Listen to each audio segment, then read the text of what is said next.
I never thought I'd be that guy, one of those husbands who sits, blindsided by betrayal while the world spins around him. My name is Mark, and I'd like to share my story about how I discovered my wife, Jessica, was cheating on me with our yoga teacher, Raj. If you want to know about inner peace and chaos, this is where it all began. Jessica and I had been married for 5 years. We met at a mutual friend's party and there was an instant connection, like a scene from a rom-com, complete with cheesy music in the background. Life was good. We both enjoyed yoga, which was Jessica's latest obsession. She'd taken to it like a fish to water, and while I found it hard to take seriously at first, I loved to see her so passionate about something. Plus, it was a great way to bond, or so I thought. But let me tell you, things started to change after she began attending classes at this upscale yoga studio. She started spending more time there, often saying she was taking extra classes to improve her practice. At first, I encouraged her, who wouldn't want to support their partner's healthy habits. But soon, the late-night extra classes turned into something that felt off. Jessica became distant, her phone notifications seemed to buzz constantly, and she had this new glint in her eye whenever she spoke of Raj. I'll never forget the day everything unraveled. It was a Saturday afternoon, and I decided to surprise Jessica by bringing home her favorite takeout. I walked into our living room, and there she was, giggling on the phone while scrolling through Instagram. I could hear snippets of her conversation. "Oh, Raj, you're such a great teacher. I can't believe how you helped me with that pose. It's almost like you know my body better than I do." Red flags shot up all around me like they were on a timer. I stood there frozen as she chatted away. But my heart sank when I heard her say, "I can't wait to show you in class next week." That was it. The little voice in my head screamed that something was very wrong. I quietly set the takeout on the kitchen counter and went to the bedroom to think. I couldn't shake the feeling that something was off, so I started snooping, not proud of it, but curiosity can be a dangerous thing. I noticed her yoga bag in the corner of our bedroom, something she typically kept spotless. I opened it and found a crumpled piece of paper that sent a chill down my spine. It was a note from Raj written in that smarmy tone that only comes from a guy who thinks he's God's gift to women. "Jessica, you're incredible. I can't stop thinking about you. Let's push our practice further. Meet me at the studio. I'll be waiting." I felt like I'd been punched in the gut. My world started to spiral. I couldn't believe it. I was married to a woman who was openly flirting with another man right under my nose. I confronted her that night. I had to. "Jessica, we need to talk," I said, trying to sound calm even though rage simmered beneath the surface. She looked up from her phone, feigning innocence. "What's wrong, honey?" I held up the note. "Care to explain this?" Her reaction was nothing short of theatrical. She gasped, clutching her chest as if I'd just accused her of the worst crime imaginable. "Oh my God, Mark, this is just a misunderstanding. Raj is just being friendly, you know how he is." Her excuses flowed like a river, each one more flimsy than the last. A part of me wanted to believe her, it would have been easier. But my heart grew heavy and it was clear that the woman I thought I knew was slipping away. As she continued to deny everything, it was as if I was watching a play unfold. The anger inside me roared, but I kept my composure. That night, I went to bed feeling like a ghost in my own home. I replayed our life together in my head, dissecting every moment, every laugh. I felt betrayed, angry, sad, and the pain, it was all-consuming. As the days passed, the emotional roller coaster continued. I couldn't escape the betrayal, and I knew I had to make a decision: confront her again, let it go, or plan my revenge. It was time to take control of my life and find my own peace, even if it meant creating chaos for her. I started to think about what would give me back my inner peace. What would it take to turn this situation around? My mind raced with possibilities. I had to get even, but I also wanted to find my own sense of zen in all this turmoil. Little did Jessica know, a storm was brewing. My journey to inner peace was just beginning, and her chaos, that was only going to intensify. The days turned into weeks, and I barely recognized the man I was becoming. The anger was consuming me, but I realized I had a choice. I could let her betrayal shatter me, or I could use it as fuel for transformation. Finding inner peace became my mission, and frankly, revenge felt like a side project that would lead me there. After a lot of contemplation, I decided to take a different approach. Instead of confronting Jessica again right away, I started focusing on myself. I threw myself into my own wellness routine, hitting the gym, meditating, and even revisiting the yoga classes that Jessica had introduced me to. As ironic as it seemed, I found solace on the mat. I pushed my body to its limits, discovering strength I didn't know I had. But it was in my stillness during meditation that I truly began to find clarity. I started to notice changes in Jessica during this time. She was acting more erratically, often on her phone and getting defensive over the smallest things. The sound of her laughter felt hollow, and I could see the guilt lurking behind her eyes. It became painfully clear that she was spiraling, and I couldn't help but feel a twinge of satisfaction. I wasn't the only one experiencing an emotional upheaval. One evening, I overheard her talking to a friend on the phone, her voice dripping with frustration. "He doesn't understand me at all. I thought yoga was supposed to bring us closer, but all he does is sulk. And don't even get me started on Raj, he gets me, you know. He sees me as more than just a wife." That was my wake-up call. I had a front row seat to her self-destruction. While Jessica was busy spinning out of control, I was evolving. It was time to execute my plan for revenge, and I was determined to make it as zen as possible. I decided that the best way to make my presence felt was to engage with her in a way that she didn't expect.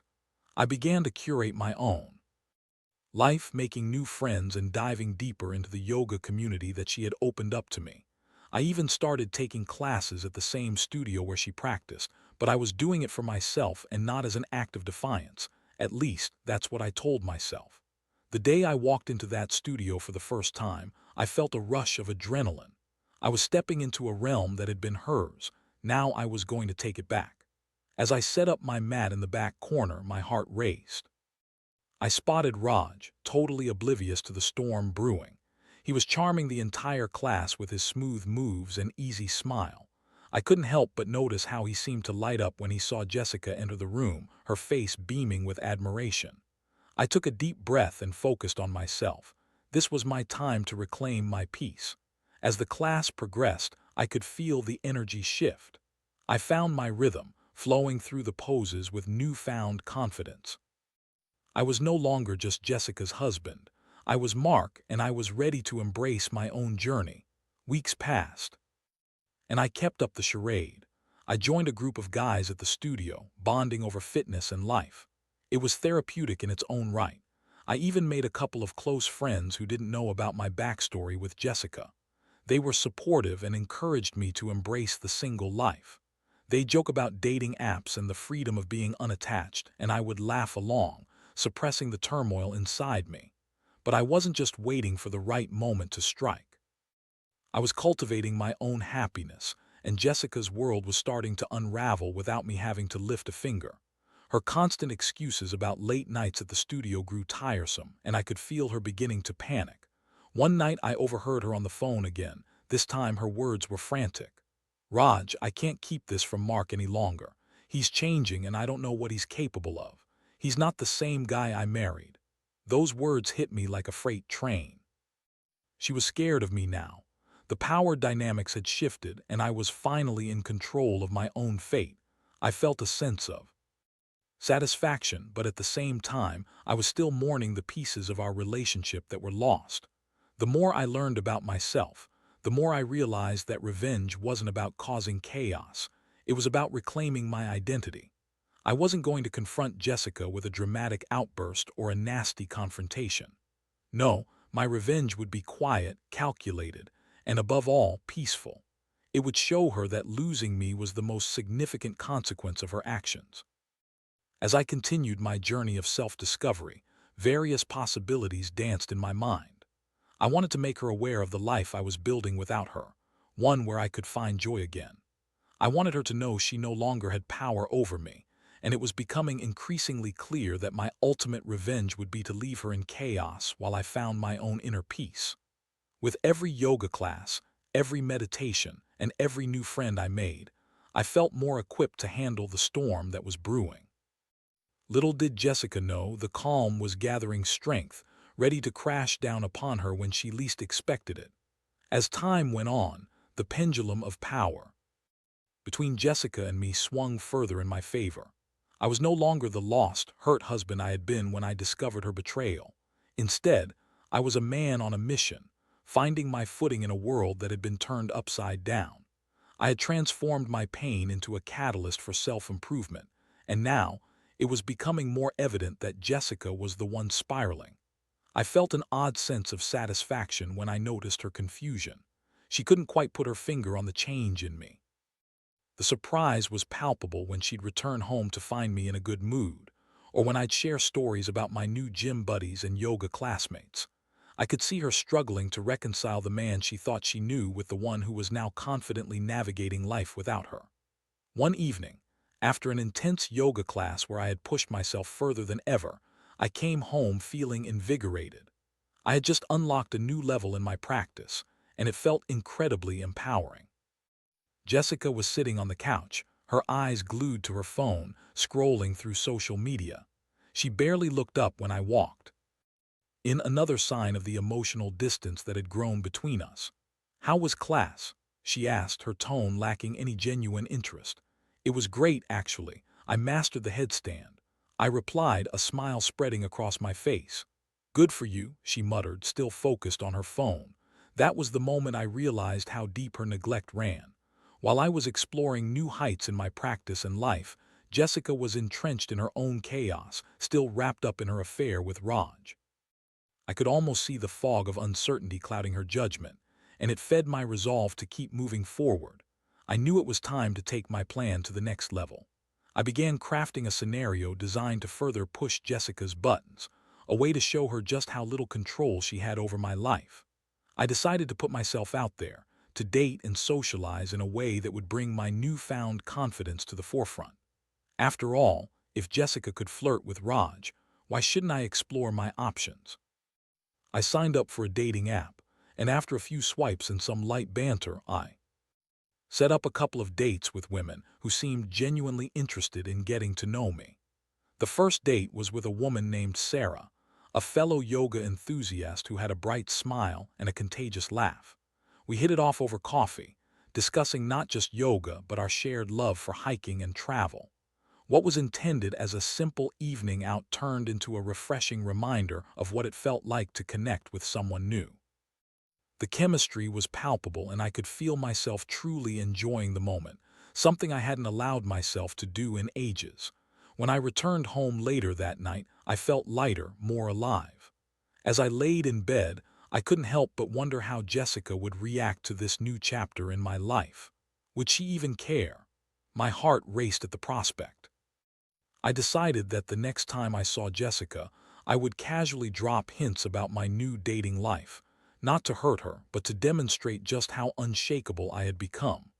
A few days later, I had another date lined up, this time with a woman named Elise. We connected through the app, and after just a few messages, she was eager to meet for dinner. I couldn't believe how effortlessly we clicked. It felt good to be seen and appreciated by someone who didn't carry the baggage of infidelity. That evening, I returned home with a grin plastered to my face, feeling invigorated by the possibilities ahead.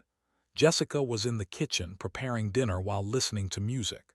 She looked up as I walked in, and for a brief moment, the warmth of her smile felt genuine. "How was your day?" she asked, her curiosity piqued. "It was great, just had dinner with a friend," I replied, choosing my words carefully. "She's really into yoga too, and we talked about going to a couple of classes together." Jessica's expression shifted instantly. Her eyes narrowed as she processed my words. "Oh, really? You found someone else to practice with?" The defensiveness in her tone was unmistakable. "Yeah, it's actually pretty fun. You should consider joining us sometime," I suggested, trying to sound light-hearted. Her reaction was priceless. The laughter that once flowed so freely between us was replaced by a tense silence. I could see her mind racing, questioning everything as anxiety bubbled to the surface. I reveled in the moment, recognizing how my newfound independence was throwing her off balance. As the days turned into weeks, I continued to weave this narrative of self-discovery and dating into our conversations. Jessica's jealousy and insecurity grew more palpable with each passing day.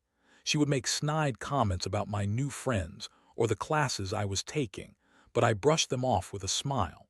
I was becoming a master of nonchalance. Still beneath the surface, the emotional pain from the betrayal lingered. I knew that while I was enjoying my new freedom, I was also standing on shaky ground. There was still a part of me that mourned the relationship we once had, and I couldn't ignore that. But I had learned one crucial lesson. Her actions had consequences, and I was no longer willing to be a passive participant in my own life. The more I immersed myself in my newfound lifestyle, the more I saw Jessica begin to crumble. Her excuses for late nights out became more frequent, and I was pretty sure they were no longer yoga classes, but rather desperate attempts to salvage whatever was left of her affair with Raj. I had turned the tables on her, and she was beginning to realize that the chaos she had created was now consuming her. I was at peace with my decision to embrace my life and my happiness, while she was caught in a web of her own making. I started to feel empowered, more confident than ever. It was time to take the final steps toward my resolution and show Jessica what life without her would look like. The moment of truth was approaching, and I was ready to set myself free, leaving her behind in the chaos she had created. The days continued to blend into each other, each one marking another step in my journey toward reclaiming my life. I was basking in a newfound confidence, and the more I thrived outside of my marriage, the more I could see Jessica's mounting anxiety. It was clear she was feeling the weight of her decisions, and I was ready to confront her with the truth. One evening, I decided it was time to take this game to its logical conclusion. I invited some friends over for a friendly gathering, nothing too extravagant, just a casual hangout, to share laughs and drinks. I wanted Jessica to see that my life was continuing to flourish without her, that I was moving on, and that, honestly, I was having a great time doing it.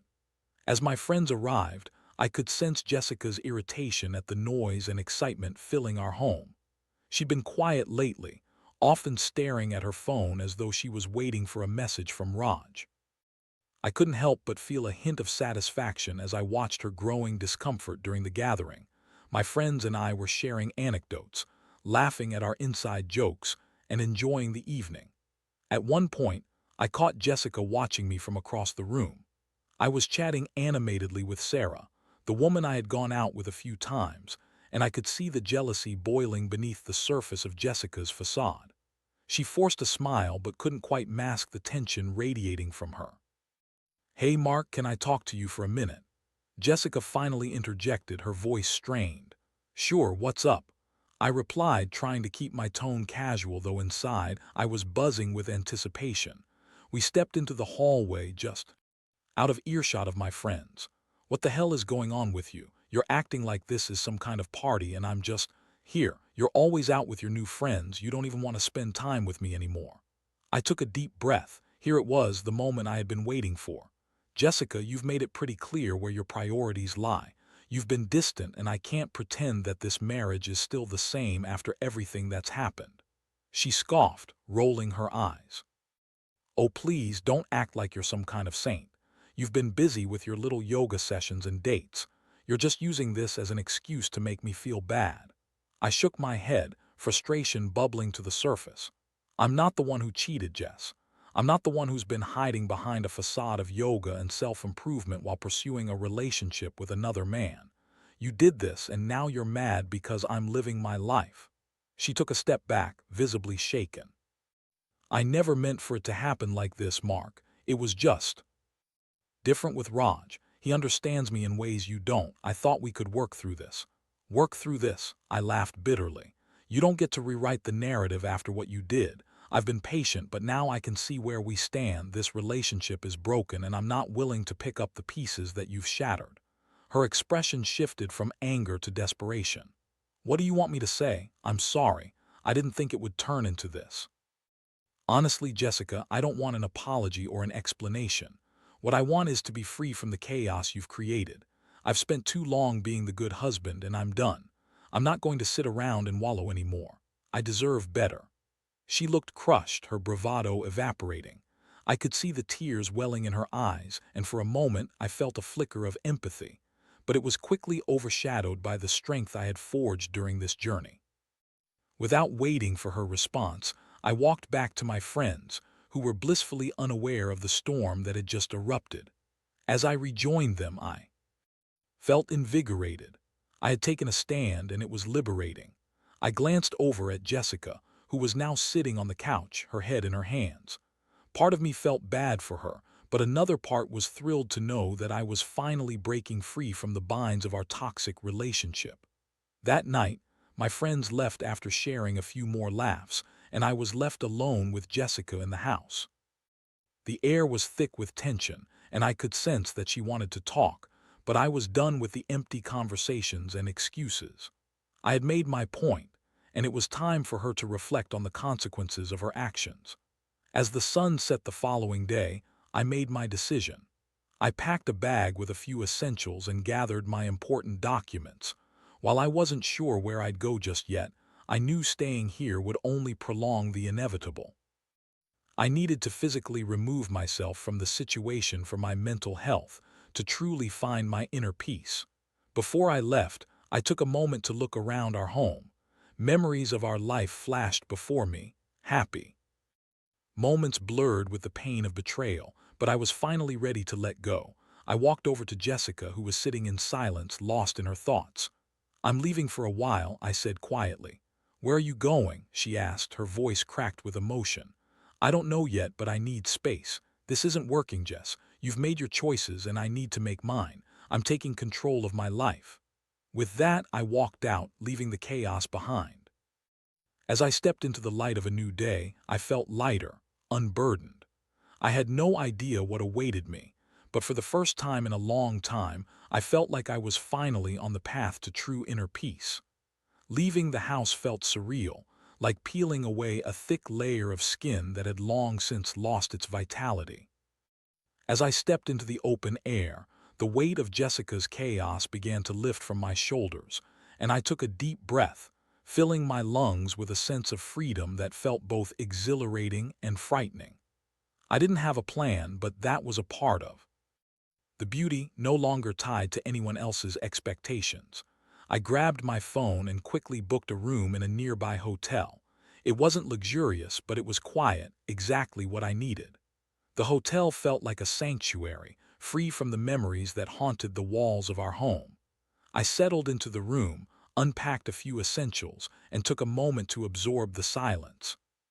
For the next few days, I lived in that hotel, allowing myself to feel everything: anger, sadness, relief, and even a glimmer of hope. I started journaling, pouring my thoughts onto the pages. I reflected on my relationship with Jessica, and while the pain of betrayal was still fresh, I could see the light beginning to shine through the cracks. This was my moment to truly heal. I threw myself into my yoga practice, attending classes at the local studio and reconnecting with the community there. I found a new instructor, Lisa, who radiated positivity and challenge. She taught me how to push my limits safely, both physically and mentally. I felt strong again, and the more I practiced, the more I could sense my inner strength returning. As I moved through my poses, I found myself reflecting on my past with Jessica. I had to come to terms with the fact that our relationship had become riddled with deception, and I needed to let go of the hurt. I realized that I had been so focused on her betrayal that I had neglected my own needs, the essence of who I was as a person. It was during one of Lisa's classes that I finally had an epiphany. As we reached the peak of a challenging sequence, I felt an overwhelming sense of clarity wash over me. I understood that I wasn't just running away from Jessica. I was running toward something better, something that fulfilled me. I decided that it was time to turn my pain into purpose. I started exploring potential job opportunities that aligned with my passions. I had always wanted to work in wellness and fitness, and I began to lay the groundwork for a new chapter in my life. I reached out to connections I had made at the yoga studio and other fitness organizations, seeking opportunities to collaborate or get advice on how to transition into this new field. It felt good to be proactive, to invest in my future, rather than dwelling on my past. Meanwhile, I couldn't help but think about Jessica. She had likely been left alone to navigate the chaos she had created. Part of me felt a pang of sympathy, but I also knew this was the consequence of her actions. I had begun to understand that her journey wasn't my responsibility anymore. I was on my own path, finally carving out a life that was wholly mine. One evening, as I sat at a local cafe, sipping my coffee and reviewing a few job applications, my phone buzzed. It was a message from Jessica. My heart raced as I opened it, unsure of what to expect. "Mark, can we talk? I think I need to explain some things. I miss you." A wave of emotions washed over me. I wasn't ready to dive back into her world, not yet. But I also recognized that closure was important, and perhaps this conversation could help us both move forward. I typed back cautiously, "Sure, let's talk, but I need you to be honest this time." We agreed to meet at a quiet park the next afternoon, the anticipation built in my chest as I prepared for what would probably be one of the most difficult conversations of my life. I took a few moments to meditate and center myself.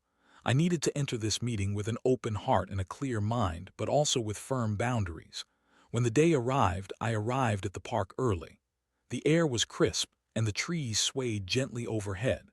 As I waited on a bench, I felt a sense of calm wash over me, a testament to how far I had come.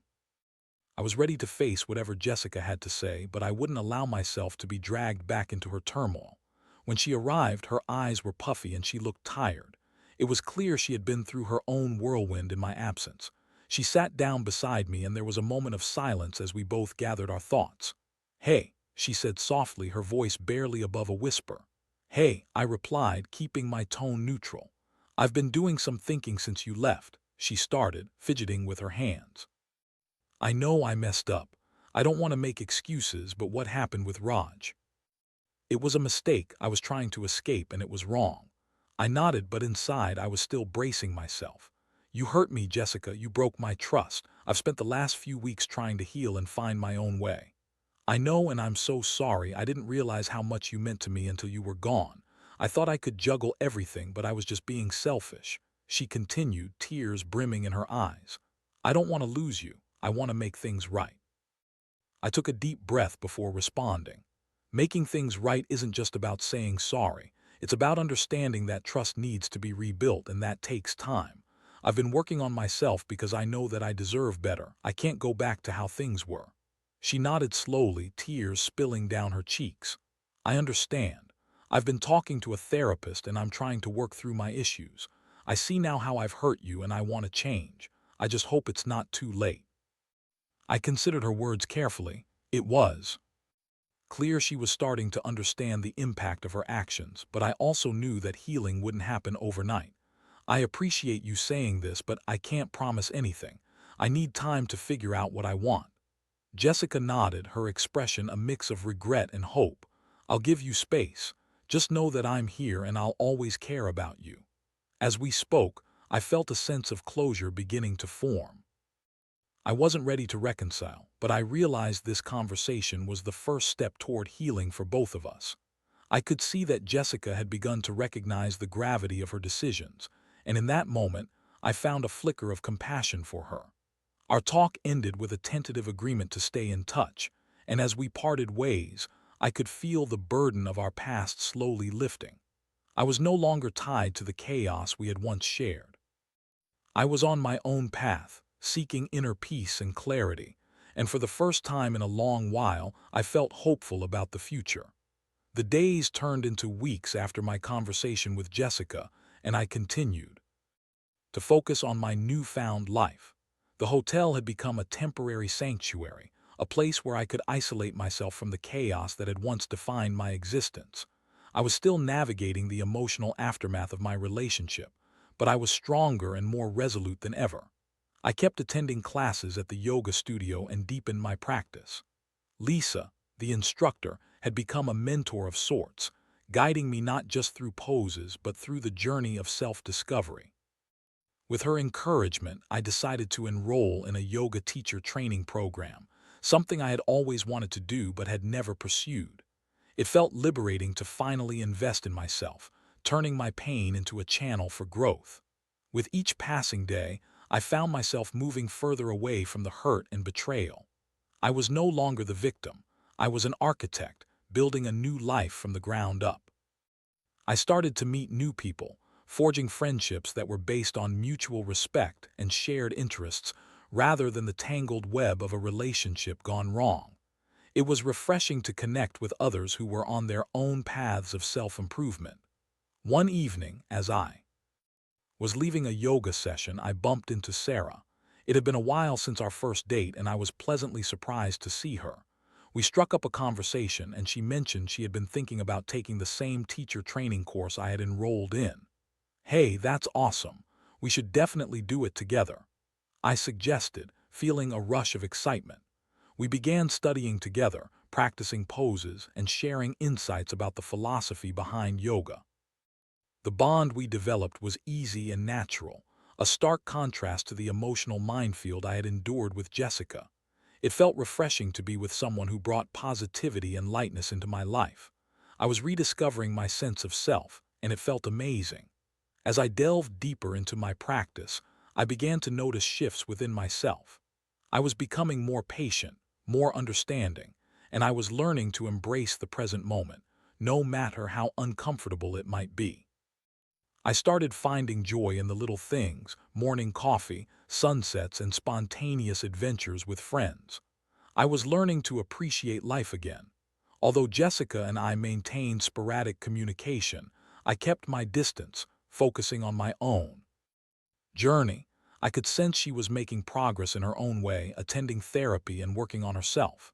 It was clear she was trying to improve, but I knew my heart wasn't ready to forgive or forget just yet. One day, after a particularly successful day at the studio where I performed well in a teaching practice, I received a text from Jessica. "I've been thinking about you a lot. I hope you're doing well. Can we meet up again?" I felt a mix of emotions: curiosity, apprehension, and even a hint of nostalgia. But I also felt the strength I had built over the past few months. This time, I approached our potential meeting with clarity, understanding that I was in a different place than I had been before.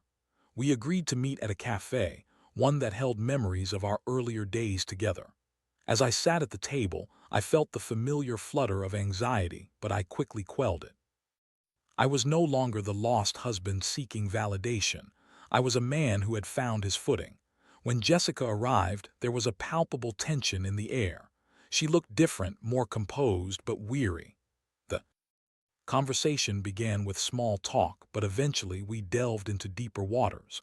"Mark, I've missed you," she admitted, her voice shaky. "I've been doing a lot of soul searching, and I know I hurt you. I'm really sorry for everything. It was never about you, it was about my own insecurities." I listened, allowing her words to wash over me without judgment. "I appreciate you saying that, Jessica. I've had time to think too. I've realized that I've grown a lot since we've been apart. I'm not the same person I was when we were together." She nodded, tears in her eyes. "I can see that. You seem happy. I want that too. I'm working on becoming a better person." Her vulnerability struck a chord within me. "I hope you find that happiness, Jess. I truly do. But I need you to understand that I am moving forward, and that means I can't go back to what we had." "I get it," she replied, her voice barely above a whisper. "I don't want to pressure you, and I don't want to lose you as a friend. I just want you to know that I'm here and I want to make amends." I appreciated her honesty, but I also knew that we couldn't go back to the way things were. "I think it's best for both of us to focus on our individual journeys for now. We both need space to grow." The conversation ended on a bittersweet note, but I left feeling lighter, unburdened by the weight of unresolved feelings. I had finally closed the chapter on our relationship, and as I walked away from the cafe, the sun setting on the horizon, I felt a sense of triumph wash over me. In the weeks that followed, I continued to immerse myself in yoga and personal growth. I taught my first class, and the joy I felt while guiding others through their practice was beyond words. It felt like I had finally found my purpose, and my heart brimmed with gratitude. I had learned that chaos could breed growth, but it was up to me to find the inner peace I sought. I had taken control of my life, turning my pain into a catalyst for transformation. I was no longer defined by Jessica's betrayal, but instead empowered by my own resilience. As I looked to the future, I felt hopeful. Love might still be on the horizon, but for now I was content in my own skin, embracing the journey ahead, one breath at a time.